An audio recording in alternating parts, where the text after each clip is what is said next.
¿Alguna vez has visto a un muerto abrir los ojos y hablar? No me refiero a un sueño ni a una alucinación causada por el agotamiento o el dolor. Me refiero a un cuerpo clínicamente muerto, etiquetado y sellado, hablando en voz alta de una manera que te paraliza el alma. Imagina que estás solo en una morgue estéril con luces fluorescentes zumbando en el techo, el olor a antiséptico impregnando el aire, y esa voz, una voz que sabes que ya no debería existir, pronunciando tu nombre con voz áspera como si nunca hubiera abandonado el mundo de los vivos. Esto no es una historia de fantasma, esto sucedió. Y no importa cuántos turnos trabaje, cuántos cadáveres catalogue, no puedo borrar el sonido de esa voz de mi memoria. No era solo lo que decía, era lo que sabía. Me llamo Camille y llevo más de 9 años como enfermera forense. He visto cosas de las que la mayoría de la gente huiría. Pero esa noche, ese caso, es la razón por la que ya no trabajo en el turno de noche. La razón por la que guardo un crucifijo en mi casillero y sobres de sal en los bolsillos como una superstición del viejo mundo. Solía pensar que los muertos no podían hacerte daño. Pero aprendí a las malas. Todavía pueden hablar, y a veces todavía tienen algo que decir. Siempre he encontrado algo extrañamente reconfortante en los hospitales por la noche. El silencio, el zumbido sordo de las máquinas, los pasos apagados en los pasillos. Es una especie de paz inquietante que la mayoría de la gente nunca llega a experimentar. Mi unidad estaba escondida en la planta baja del centro médico Sedgwick, justo después de radiología y a 2 vueltas de la antigua ala de patología, que había estado sellada desde los 80. La llamábamos la zona fría, no solo por la temperatura, que siempre bajaba allí abajo a pesar de que el personal de mantenimiento juraba que el sistema funcionaba bien, sino porque allí era donde se encontraba la morgue, silenciosa, sellada, olvidada por la mayoría. La enfermería forense no es como la medicina general. No hacemos cuñas ni tensiómetros. Nuestro trabajo empieza donde termina el de la mayoría de las personas, literalmente. Me llaman después de la muerte. Documento traumas. Evalúo lesiones que cuentan historias que los cuerpos ya no pueden compartir. Preservo pruebas. A veces entrevisto a las víctimas mientras aún se aferran a la vida. Otras veces, estoy cara a cara con los cadáveres, reconstruyendo los momentos finales como un rompecabezas de moretones y huesos rotos. Había trabajado el turno de noche por decisión propia. Menos ruido, menos interrupciones, pero también significaba que a menudo estaba sola con los muertos. La morgue siempre estaba en penumbra, con sus azulejos blancos estériles reflejando el parpadeo de las luces fluorescentes del techo que no dejaban de zumbar. Los cajones de acero cubrían ambas paredes, todos numerados, algunos ocupados, otros no. Había un olor que nunca abandonaba la ropa, formalina y descomposición, dulce, químico y denso. La mayoría de las noches se confundían. Se ven muchas sobredosis, suicidios, traumas en ancianos, tragedias silenciosas. Aprendes a no inmutarte, pero recuerdo esa noche en particular vívidamente, porque algo cambió, no en el aire ni en mis entrañas, sino en mi sentido de la realidad. En el momento en que introduje el cuerpo de Joseph Armitage, un hombre de 54 años, aparentemente suicidado por ahorcamiento, supe que este caso sería diferente. Simplemente no entendía cuánto. Aún no. No tenía forma de saber que Joseph no había terminado de hablar, o que había esperado, de alguna manera, a que alguien como yo lo escuchara. A primera vista, el caso de Joseph Armitage era rutinario. Lo encontró colgado en su garaje un vecino que no lo había visto en 3 días. La policía despejó no había señales de entrada forzada, ni nota, pero todo indicaba un suicidio estándar. La ligadura seguía intacta cuando lo trajeron, una cuerda de nylon gruesa. Recuerdo haber notado la hendidura en su cuello, la posición del nudo, el ángulo de inclinación de la cabeza. Todo era de manual. Esa noche estaba solo, como siempre. Nuestro patólogo principal estaba libre y los técnicos habían salido horas antes. Estábamos solos. Un cuerpo y el silencioso zumbido de los refrigeradores. Llevé a Joseph a la zona de preparación, cajón 17, y comencé mi documentación. Guantes de látex puestos, la grabadora funcionando. Hablé con ese tono clínico que uno se acostumbra a adoptar, desprendiéndome del aspecto humano de la persona que tenía delante. Hombre caucásico de unos 50 y tantos años, sin signos de procedimientos médicos sin heridas defensivas, marcas de ligaduras compatibles con ahorcamiento autoinfligido. Tomé fotos desde todos los ángulos. Noté la suciedad bajo sus uñas, el fino hematoma en la parte superior de sus brazos. Nada destacaba. Al final, la gente se pelea consigo misma. A veces se agarra a la cuerda. Cambia de opinión demasiado tarde. No le di mucha importancia. Después de catalogar las pruebas y anotar los hallazgos iniciales, salí un momento para registrar su caso en nuestro sistema interno. El pasillo más allá de la morgue estaba oscuro. Las luces del sensor de movimiento se encendieron un segundo tarde, como siempre. Mis pasos resonaban en las baldosas, tan fuertes en el silencio que uno pensaría que alguien caminaba detrás de uno. Pero cuando miré por encima del hombro, nada, solo ese pasillo interminable y estéril. De vuelta adentro me preparé para la limpieza post-mortem habitual. Limpié el instrumental, me puse los guantes y llevé a Joseph de vuelta a la cámara frigorífica. El cajón 17 se cerró con ese familiar clic metálico. Apagué las luces del techo. La habitación se oscureció a ese suave tono azulado gracias a la iluminación de respaldo. Solo otro caso, solo otro cuerpo. Recuerdo regresar a la enfermería con esa tranquila sensación de plenitud que se siente después de un turno limpio. Incluso preparé té. Jazmín, creo. El aroma se mezclaba de forma extraña con el tenue olor a desinfectante. Nada parecía fuera de lugar. Sin temor, sin advertencia. Eso es lo que todavía me da escalofríos. Lo normal que parecía todo. Lo seguro. Hasta que, exactamente a las 13:03 am, oí rodar la camilla. Al principio pensé que tal vez uno de los cajones de la morgue no había cerrado del todo. Se pueden abrir si no se empuja con suficiente fuerza. El metal es pesado y la temperatura afecta al sello. Dejé mi taza, agarré mi portapapeles y volví, casi esperando encontrar uno de los cajones entreabierto. El cuerpo se movió ligeramente. Sucede. Pero al abrir la puerta de la morgue, el aire me golpeó en la cara frío. Más frío de lo que debería haber sido incluso para una cámara refrigerada. Y entonces lo vi. El cajón 17 estaba abierto de par en par. Ahora sé lo que están pensando. Tal vez no lo cerré del todo. Tal vez imaginé oír el sonido deslizándose. Eso es lo que me dije a mí misma también. Me acerqué murmurando algo en voz baja y alcancé el tirador del cajón. Joseph estaba exactamente donde lo había dejado, pero algo era diferente. Sus ojos estaban abiertos, grandes, vidriosos, mirando fijamente al techo. Me quedé paralizado. Toda la lógica de mi cerebro se disparó a la vez. Una contracción muscular post-mortem. Aire atrapado en la cavidad torácica. Tal vez sus párpados no estaban completamente sellados y la gravedad los había abierto. Estas cosas pueden pasar, pero esto no era eso. Su mirada no estaba vacía, estaba concentrada, como si estuviera consciente y observando. Retrocedí, con el corazón latiéndome contra las costillas, intentando mantener la respiración. Me acerqué de nuevo más despacio esta vez. Extendí suavemente la mano y le toqué la frente, helada, sin pulso, sin calor, solo carne y muerte. Pero cuanto más miraba su rostro, más segura estaba de no haberme equivocado. Sus ojos no eran así antes. Lo había fotografiado. Estaban cerrados. Estaba seguro. Y entonces noté algo más. Su boca, ligeramente entreabierta. Labios secos, pero no como antes. Había una mancha tenue justo en el borde de su labio inferior. Parecía casi sangre. No era nuevo, pero no estaba allí antes. Volví a encender las luces del techo. Un blanco brillante inundó la habitación. Y entonces lo vi. En la esquina del cajón, encajado cerca de la bisagra, había un trozo de papel doblado. No formaba parte de nuestra documentación. No lo había visto durante mi examen inicial. Me puse guantes limpios, metí la mano y lo desdoblé con cuidado. Era un trozo de papel arrancado de un bloc de notas de esos que guardamos en la enfermería. Escrito en letra mayúscula temblorosa, había 5 palabras. No se suicidó, observé, sin firma, sin iniciales, nada, solo esas palabras. Fue entonces cuando dejé de considerarlo un caso rutinario y empecé a hacer preguntas. No dormí esa mañana. Me quedé hasta el cambio de turno, revisando cada nota, cada foto, cada documento relacionado con el ingreso de Joseph Armitage.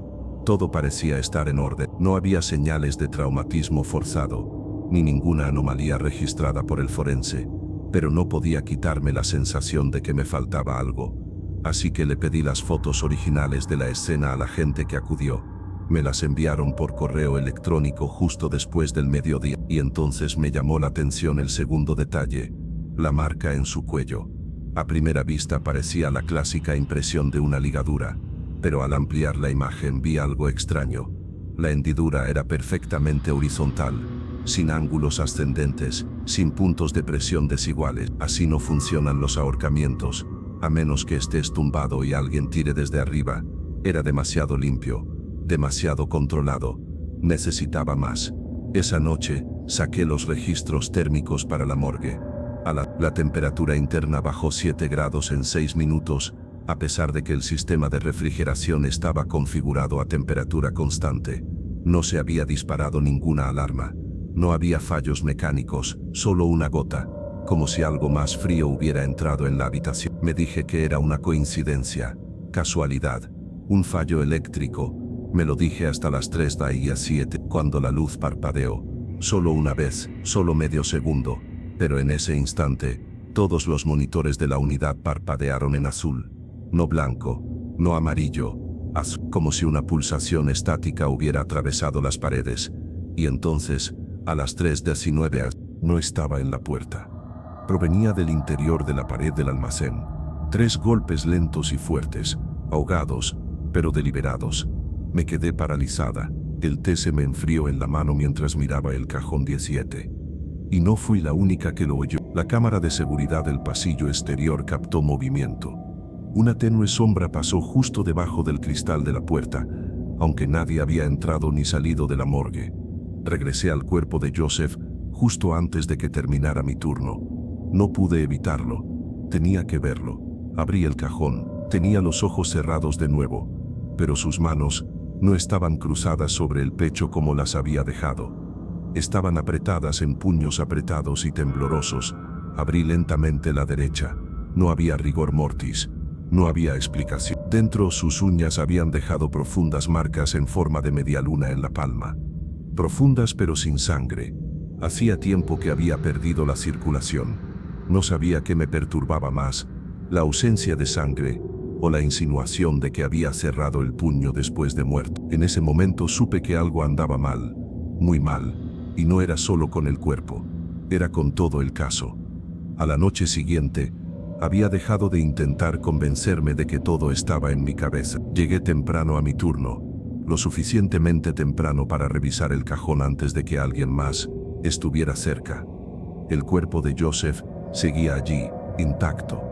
Pero ahora, ambas manos estaban abiertas, relajadas, y algo nuevo había aparecido. Una segunda marca en su cuello, más tenue, más abajo, casi paralela a la primera, como si le hubieran enrollado una segunda cuerda, esta vez más fina y la hubieran tensado con más fuerza.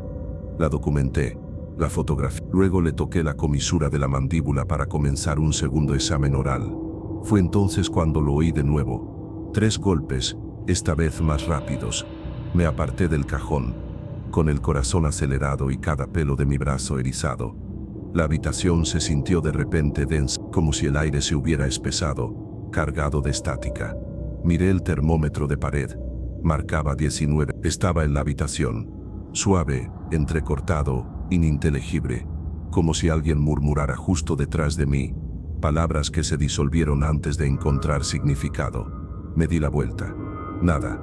Pero el sonido no se había detenido, simplemente se había movido. Ahora estaba dentro del cajón. Agarré mi teléfono y empecé a grabar, sin saber qué más hacer. Bajé el micrófono cerca de la cara de Joseph. El susurro se desvaneció y luego se convirtió en ritmo. Una cadencia, como código Morses. Tap, tap, tap, tap, tap, tap, tap, tap, tap, tap, tap, tap, tap. Se repetía una y otra vez. Había oído hablar de fenómenos auditivos en entornos de mucho estrés, de alucinaciones inducidas por el duelo. Pero esto era diferente. No era la imaginación lo que llenaba el silencio. Era un patrón. Llamé a la detective Bramwell, la responsable del caso de suicidio. Al principio se mostró desdeñosa, pero cuando mencioné los hematomas en el cuello, 2 marcas de ligadura distintivas, una horizontal y otra en ángulo, se quedó callada. La oí hojear la solicitud de autopsia. Eso no se anotó, murmuró, ni siquiera en el examen previo del forense. Le hablé del resfriado, de los golpes, de la voz y de la nota que encontré. No se suicidó, mira. Apareció una hora después. En cuanto vio el cuerpo de Joseph, palideció. Tienes que oír esto, le dije, y reproduje el audio que había grabado. Ambas nos quedamos en silencio mientras los golpes llenaban la habitación. En la cuarta repetición, algo se hizo evidente. No era aleatorio, estaba deletreando algo en Morse. M.E. La detective Bramwell me miró con voz hueca. Esto no fue un suicidio, dijo. Fue un mensaje. Y entonces nos dimos cuenta de que no solo estábamos tratando con muertos, estábamos tratando con silenciados. La detective Bramwell no perdió tiempo. Esa misma noche, reabrió el caso de Joseph Armitage como posible homicidio. No se trataba solo de la segunda marca de ligadura ni del extraño golpeteo tipo Morse. Era algo más profundo, algo relacionado con la precisión de la escena original, la ausencia de heridas defensivas, el espacio vital intacto. Todo parecía demasiado limpio, demasiado orquestado. Sacó 3 expedientes antiguos para comparar suicidios cerrados. Todos hombres, todos en los últimos 2 años, todos habían sido encontrados ahorcados. El mismo grupo demográfico, la misma ausencia de nota de suicidio, la misma escalofriante falta de forcejeo. Y luego empeoró. Todos los cuerpos habían sido almacenados en la misma cámara frigorífica. El cajón 17. No intencionalmente, simplemente sucedió así. Una coincidencia de programación, según el personal. Pero Bramwell ya no creía en las coincidencias, no después de lo que había visto. Mandó a buscar los registros forenses y a reexaminar las fotos. Un caso destacaba: Alan Kresher, 48 años, exmilitar, encontrado ahorcado en su sótano, declarado suicidio sin autopsia. Su historial era impecable, sin antecedentes de depresión, sin problemas económicos, pero las marcas de ligadura, la misma línea antinatural, la misma compresión nítida.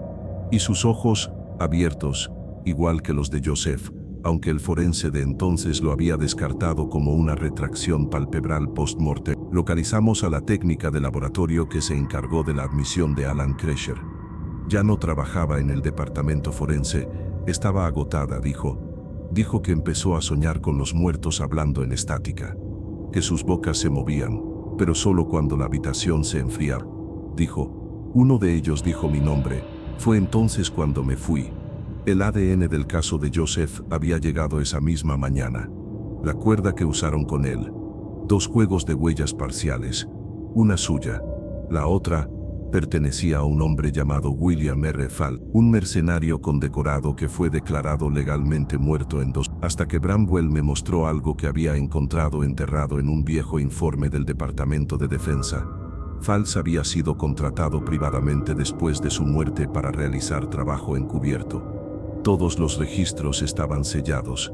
Último avistamiento confirmado, Condado de Milford, 2 años atrás, al mismo tiempo que comenzó la serie de suicidios. De repente nuestro ordenado mundo de sobredosis y últimos momentos desesperados se resquebrajó como la tapa de un ataúd. No eran suicidios, eran ejecuciones, limpias, profesionales, enmascaradas como tragedia. Y alguien había descubierto el único lugar donde podían ocultar un asesinato sin levantar sospechas en la propia muerte. Joseph Armitage había sido el primero en contraatacar, el primero en hablar. Y ahora, con aliento frío y golpes de puño señalaba el camino. El detective Bramwell y yo empezamos a indagar, con más ahínco y profundidad de lo que el sistema estaba diseñado para permitir. Ya no solo buscábamos cadáveres, sino que seguíamos el dinero, y lo que descubrimos no fue una conspiración, fue una maldita operación. Joseph Armitage y Alan Kresher y otras 2 víctimas tenían algo en común. Figuraban en una auditoría financiera interna del Departamento de Supervisión Municipal. No era pública, estaba muy oculta, pero Bramwell tenía contactos, y lo que descubrió fue asombroso. Los 4 hombres habían estado involucrados, algunos a sabiendas, otros de forma indirecta, en una trama de contratación fraudulenta relacionada con iniciativas de vivienda para veteranos. Los fondos se habían desviado a través de organizaciones fantasmas sin fines de lucro. facturas falsas. Armitaya figuraba como asesor de uno de esos grupos, aunque su historial militar estaba limpio y nunca había cobrado un sueldo. Eso era lo que lo hacía sospechoso. Alguien había contratado a un profesional, alguien que sabía cómo hacer que un asesinato pareciera desesperación, alguien que sabía cómo enterrar las pruebas a 2 metros bajo tierra y sellar la historia con dolor. El mismo nombre aparecía una y otra vez en los registros financieros: Lance Feintra Trent, un intermediario corporativo con vínculos a subcomités gubernamentales. Trent no aparecía en ninguna foto. No tenía dirección. No tenía rastros documentales, pero una llamada del amigo de Bramwell en Washington y obtuvimos la confirmación. Trent existía sin duda, y una vez fue copropietario de una empresa de seguridad privada con William R. Falls, el mercenario muerto. Solo que ahora parecía que Falls no había permanecido muerto, o tal vez alguien había seguido usando su identidad como máscara. En cualquier caso, los trabajos eran reales, la limpieza era real, el silencio, compra. Las 4 víctimas figuraban como responsables potenciales en una evaluación de riesgos encontrada en un informe clasificado que Bramwell obtuvo. Dicho de otro modo, sabían demasiado. Quizás alguien temía que hablaran. Quizás alguien escuchó una conversación que no debía, y cuando el registro documental se volvió demasiado confuso, fueron descartados. Lo que más me estremeció fue el último detalle de ese informe: una simple nota en la esquina de una página censurada. Paquete sellado. Se recomienda la autolesión. Reacción pública mínima. Se recomienda la autolesión. No se investiga. No se interroga. Se recomienda. Planificaron el método. Construyeron la narrativa. El asesino nunca se encontró. Nunca se presentaron cargos. Todas las pruebas son no concluyentes. Incluso la nota que encontré en el cajón de Joseph desapareció. Desapareció de los registros como si nunca hubiera existido. Nuestro departamento recibió una advertencia. Bramwell fue reasignada en menos de un mes. Me sacaron del departamento forense y me dieron de baja obligatoria, sin cierre oficial, sin titulares. Solo otro cuerpo etiquetado y enterrado bajo el silencio. Dicen que no se puede dejar de ver a los muertos, pero aprendí que tampoco se puede dejar de oírlos. No cuando susurran en el silencio. No cuando su historia no se ha contado. Después de Joseph, no volví a ser la misma. No podía volver a tratar cada caso sin resolver como otra pila de fotos y formularios. Algo cambió en mí, profunda y permanentemente. Cuando volví al trabajo, no le conté a nadie lo que había experimentado. No oficialmente. Ese tipo de cosas te persiguen, manchan tu carrera como la formalina en una bata. Pero en privado, empecé a observar con más atención. Examiné cada suicidio que llegaba a nuestra unidad con una nueva perspectiva. Ángulos, hematomas, tono de piel, transferencia de fibra. El detalle más insignificante podía indicar cuando alguien había intentado vivir y otro había intentado aparentar lo contrario. Y encontré 2 casos más en 6 meses.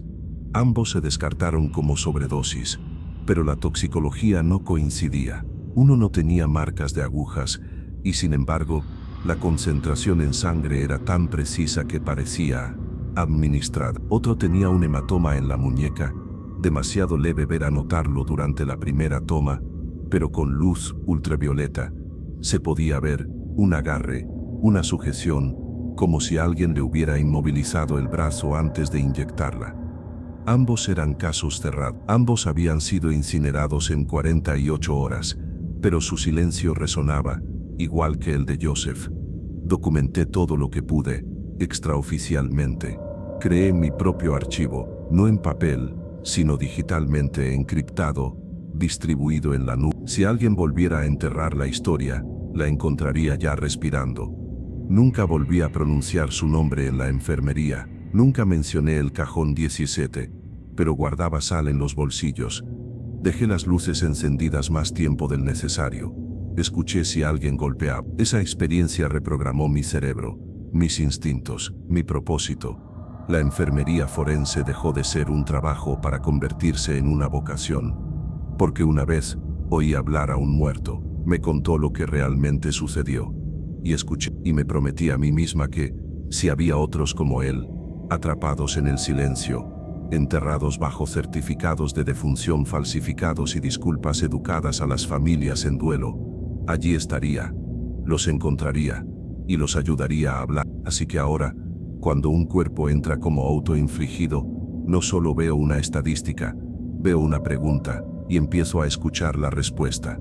La gente cree que el horror tiene rostro, sangre, dientes, un grito en la noche, pero he aprendido que lo más aterrador es el silencio. Lo cotidiano, el portapapeles en el escritorio de una enfermera, el tic-tac de un reloj de pared a las 3 de la madrugada, el historial perfectamente archivado que cuenta una historia demasiado limpia para ser real. Uno se acostumbra al silencio de una morgue, a la quietud de los muertos. Pero esa es la mentira, ¿no? Porque a veces hablan. Y no de forma que tenga sentido para los vivos, ni con lenguaje, ni con palabras. Hablan con huellas dactilares borrosas, con moretones que nadie explica, con temperaturas que caen como el aliento sobre una tumba. Hablan con golpecitos en cajones metálicos, con párpados cerrados que se abren entre parpadeos, con voces que se elevan a través de grabaciones estáticas que nadie pretendía capturar. Y si estás dispuesto a escuchar de verdad, lo oirás. Joseph no fue solo un hombre que murió, fue un hombre que luchó por dejar un mensaje, y creo que algo lo ayudó. Algo invisible, llámalo energía residual, llámalo su voluntad, su rabia, su propósito inacabado, o tal vez, había algo más en esa morgue, algo que sabía que la verdad estaba siendo enterrada, y se negaba a dejarla reposar. Hay momentos en los que todavía oigo ese susurro, tarde en la noche, solo, no es exactamente sonido, sino más bien el recuerdo del sonido, como el eco de alguien que una vez existió, extendiéndose a través de esa brecha imposible entre lo que creemos y lo que es. Y en esos momentos, me pregunto, ¿y si lo hubiera ignorado? ¿Y si me hubiera dado la vuelta? Lo hubiera llamado coincidencia, hubiera cerrado el cajón, y hubiera vuelto a mi té. ¿Cuántos otros han sido ignorados porque sus historias incomodaron a la gente, porque sus muertes fueron inoportunas? Y si no escucha, ¿cuánto tiempo pasará antes de que seamos nosotros a quienes intenten alcanzar? Solía pensar que la muerte era el final de la historia, que una vez que el cuerpo estaba quieto, todo lo demás era silencio. Ahora lo sé mejor. A veces los muertos gritan en silencio, y a veces susurran. Así que, si alguna vez oyes un golpe en la noche, un golpecito en la pared, una respiración que no es tuya, escucha, porque alguien podría estar intentando contarte lo que pasó. Y si es cierto, si de verdad pueden hablar después de la muerte, entonces estaré aquí. Sigo escuchando, siempre escuchando. He intentado olvidar esa noche, he intentado guardarla junto con las otras cosas oscuras que he visto en mi trabajo, pero Joseph no me deja, no porque me atormente, no de esa manera, sino porque su voz lo cambió todo, su presencia, su negativa a callar, y desde entonces, veo el mundo de otra manera. Cuando recorro los pasillos durante el turno de noche, me fijo en los pequeños detalles, cómo se mueve el aire en una habitación cuando no hay ventilación, cómo una corriente de aire frío se pega al suelo como niebla que nunca sube, cómo las máquinas a veces emiten pitidos sin motivo alguno, o eso dicen. Me descubro deteniéndome un segundo más con cada persona, por si acaso, solo para asegurarme de que han dicho todo lo que tenían que decir.